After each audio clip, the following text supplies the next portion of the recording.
മലയാള സിനിമയിൽ എണ്ണം പറഞ്ഞ ഒരുപാട് വില്ലന്മാരുണ്ട്. ആ കൂട്ടത്തിലേക്ക് എടുത്തു വെക്കാവുന്നതും എടുത്തു വെച്ചതുമായ ഒരു വില്ലൻ വേഷമാണ് രാജീവ് എന്ന തമിഴ് ആക്ടർ മലയാളത്തിൽ വന്ന് ചെയ്തു വെച്ച ഈ വിസ്മയം. നരേന്ദ്ര ഷെട്ടി ഒരു ഒന്നൊന്നര കഥാപാത്രം. വില്ലൻ എന്നൊക്കെ പറഞ്ഞ് ഇതാണ് വില്ലൻ എന്ന് പറയാൻ തോന്നും. വന്ന സിനിമയിൽ ഇൻട്രോ ചെയ്ത് ഇത്ര മിനിറ്റിന്റെ ഉള്ളിൽ തന്നെ നരേന്ദ്രപ്രസാദിന്റെ തല പൊട്ടിക്കും. കൂടെ ഇങ്ങനെയുടെ സൗണ്ടാണ് ഇങ്ങനെ ഡബ് ചെയ്തിരിക്കുന്ന കഥാപാത്രത്തിൽ നിന്ന് കേട്ട് നോക്കി.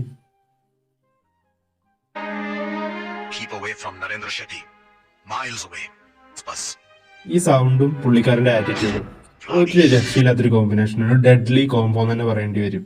കാരണം ഇങ്ങനെ സ്ക്രീനിൽ വരുന്ന ഓരോ മിനിറ്റും നമുക്ക് അത്ര ഇഷ്ടപ്പെടും. കാരണം ആ ഒരു നടത്താണെങ്കിലും ശരി, അല്ലെങ്കിൽ ആ ഒരു സംസാര ശൈലിയാണെങ്കിലും, അതുപോലെ തന്നെ അദ്ദേഹത്തിന്റെ ഒരു സ്വാഗ്, അദ്ദേഹത്തിന്റെ ഒരു കോൺഫിഡൻസ് ആണ് ഈ പടം മൊത്തം. ഒരു വില്ലൻ ഇത്രയും കോൺഫിഡന്റ് ആയിട്ട് നായകന്റെ മുന്നിൽ വന്ന് നിന്ന് സംസാരിക്കുക, അത് ക്ലൈമാക്സ് വരെ കേട്ടോ, നോട്ട് ക്ലൈമാക്സ് വരെയും ആ കഥാപാത്രത്തിന്റെ കോൺഫിഡൻസ് ലെവൽ ഒരു പൊടി താഴണില്ല എന്നുള്ളതാണ്. ആകാശം ഇടിഞ്ഞു പൊളിഞ്ഞ് കാലിന്റെ ചുവട്ടിലുള്ള മണ്ണ് മൊത്തം ഒലിച്ചു പോയാലും പേടിയില്ല എന്ന് പറയില്ലേ, അങ്ങനത്തെ ക്യാരക്ടറാണ് ഇതിൽ നരേന്ദ്ര ഷെട്ടി. അത് ഏത് സിറ്റുവേഷനെയും പുള്ളിക്കാരെ സിമ്പിളായിട്ട് ഹാൻഡിൽ ചെയ്യും.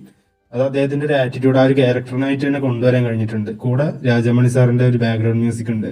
മാക്രീന എന്ന് പറഞ്ഞ ഒരു ഇംഗ്ലീഷ് പോപ്പ് സോങ്ങിനെ ഇൻസ്പയർ ചെയ്തെടുത്ത അത് രണ്ടും കൂടെ ചേരുമ്പോണ്ടല്ലോ അദ്ദേഹത്തിന്റെ ഒരു ഇൻട്രോയോ ആ വരവോ നടത്തും ഡ്രസ്സിങ് ആണെങ്കിലും ശരി, അദ്ദേഹത്തിന്റെ കോസ്മെറ്റിക്സ് ആയിട്ടുള്ള എല്ലാ സംഭവങ്ങളും ഭയങ്കര രസമാണ് കാണാൻ.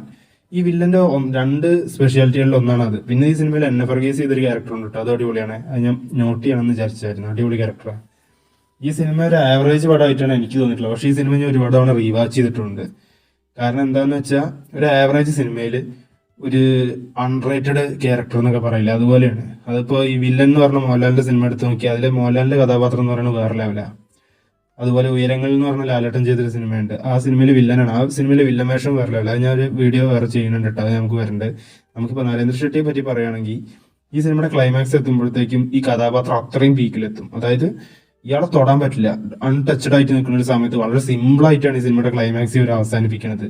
അത് മാത്രമാണ് എനിക്ക് ഈ സിനിമയിൽ പോരായ്മയായി തോന്നിയിട്ടുള്ളൂ. പക്ഷെ ബാക്കി എല്ലാ ക്ലൈമാക്സ് എത്തുന്നവരെ ഒരു കൊണ്ടുപോകുന്ന രീതിയും കാര്യമൊക്കെ അത്യാവശ്യം രസമുണ്ട്. ഡെന്നിസ് ജോസഫ് സാർ നല്ല വൃത്തിയായിട്ടാണ് സ്ക്രിപ്റ്റ് ചെയ്തിട്ടുണ്ട് ഈ സിനിമയ്ക്ക്. ഷാജി കൈലാസിന്റെ മേക്കിംഗ് അടിപൊളി തന്നെയാണ്. എന്തിനധികം ഈ ഒരു ക്യാരക്ടർ മതി. നിങ്ങൾ ഈ സിനിമ ഒരു തവണ കണ്ടിട്ടുണ്ടെങ്കിൽ നിങ്ങൾ ഈ ക്യാരക്ടറിനെയും മറക്കില്ല, ഇങ്ങനെ BGM മറക്കില്ല. അതാണ് ഈ സിനിമയുടെ പ്രത്യേകത. കണ്ടവരാണെങ്കിൽ നിങ്ങളുടെ അഭിപ്രായം നമ്മളെ കമന്റ് ബോക്സിൽ ഒന്ന് രേഖപ്പെടുത്തണം. എങ്ങനെ ഉണ്ടായിരുന്നു ഈ സിനിമ, എങ്ങനെ ഉണ്ടായിരുന്നു നരേന്ദ്ര ഷെട്ടി എന്നുള്ളത്. കാണാത്തവർ കണ്ടിട്ട് അഭിപ്രായം പറയുക. ഇനി ഇതുപോലെ വീഡിയോ ആയിട്ട് വീണ്ടും കാണാം.